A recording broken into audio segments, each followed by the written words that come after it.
Hi, it's Alexia. Welcome to my channel. I'm here to talk about my breastfeeding journeys with both of my daughters. My first daughter I only did 11 days with, and my second daughter I'm almost on 6 months. So my first daughter, she was born at 34 weeks. So she stayed in the NICU for a little bit, about the whole breastfeeding journey, 11 days, because she had some feeding issues. Actually, she didn't want to eat as much as they wanted her to be eating. So she drank my breast milk. I pumped for her to be able to drink it, and then they fortified it with formula. So they put a little bit of formula in with breast milk just to make it more calorie filled and help her gain weight while she was in the NICU.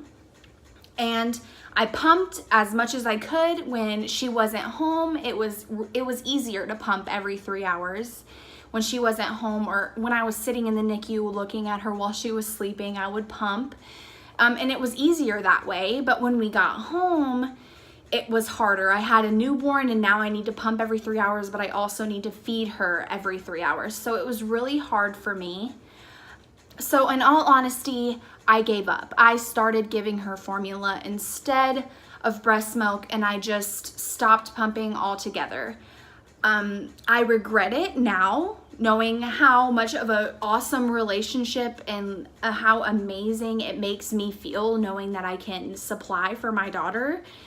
But I don't regret not feeding her breast milk or breastfeeding her, having a breastfeeding journey with her, because I learned a lot.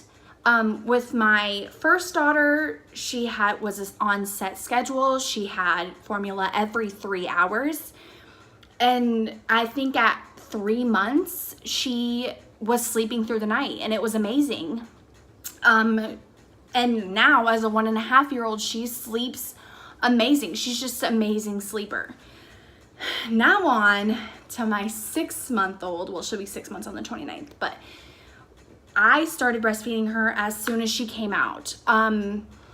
I had her at 36 weeks and 3 days. Yes, that's early, but they didn't take her away right away like they did with my first daughter, Alora.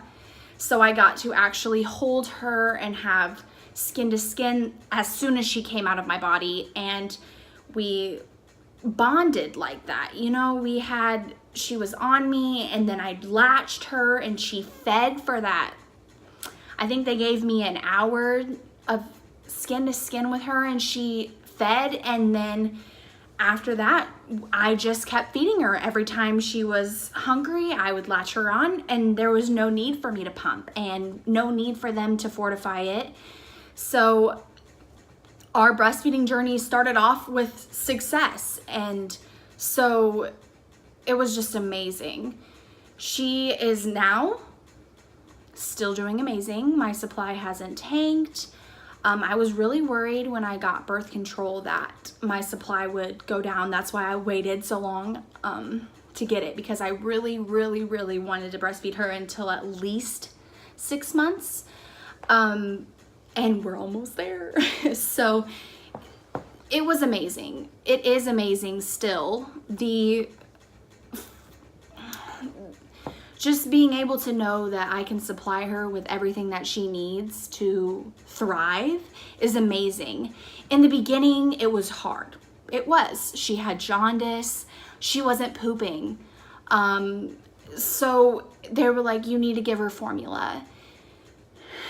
And that's when I was like, oh, here it goes. Like, here we go. I'm going to have to pump, and I'm going to have to give her formula, and it's gonna be the end. It's gonna be the end of our journey, but it is not. It was not. Surprisingly, it wasn't. I gave her formula, yes, but only 1 bottle. They told me to give her formula as much as possible. I would only give her 1 bottle. She was doing fine. They were saying that she's gaining weight perfectly. Her jaundice started going down, and as soon as that bump in the road went away, our journey has been amazing. Keeping my supply up has been super easy, luckily for me. I'm in a breastfeeding group on Facebook, so they help me a lot. Body Armor, they say, is amazing. Oat milk. I haven't tried oat milk, but I have tried Body Armor. Body Armor has increased my supply if I ever needed it. Just staying hydrated, eating amazing, you know, taking your prenatals really helps. And just keeping your baby latched. Latch your baby, always. Every time they cry, you know, latch. Yes, they might have a poopy diaper, change their poopy diaper, obviously, but if they're crying because they're hungry, latch. Like some women, they latch, but then afterwards they give them a bottle. Sometimes they do need that top off, but be pumping while you're topping them off. Be making your body think that your baby is still sucking so that your body will still produce milk. Your body won't produce it if it thinks it doesn't need it. She eats whenever she wants for however long she wants. Sadly, she does not sleep through the night. She's almost 6 months. She does not sleep through the night. She does wake up about 4 or 5 times a night, but that's fine, I guess, because my 1-year-old sleeps through the night, or my 1.5-year-old sleeps through the night, so I do get some sleep, kind of, but I'm so glad that our journey has made it to 6 months, and I don't see us stopping anytime soon. I do see us stopping whenever she starts getting teeth. I am so scared of her biting me, but I think that we might be able to push through it. She already does kind of try to nibble on me with her gums, so yeah. If you have any questions about breastfeeding or you want to know the group that I'm in, go ahead and comment down below. Thank you for watching. Bye.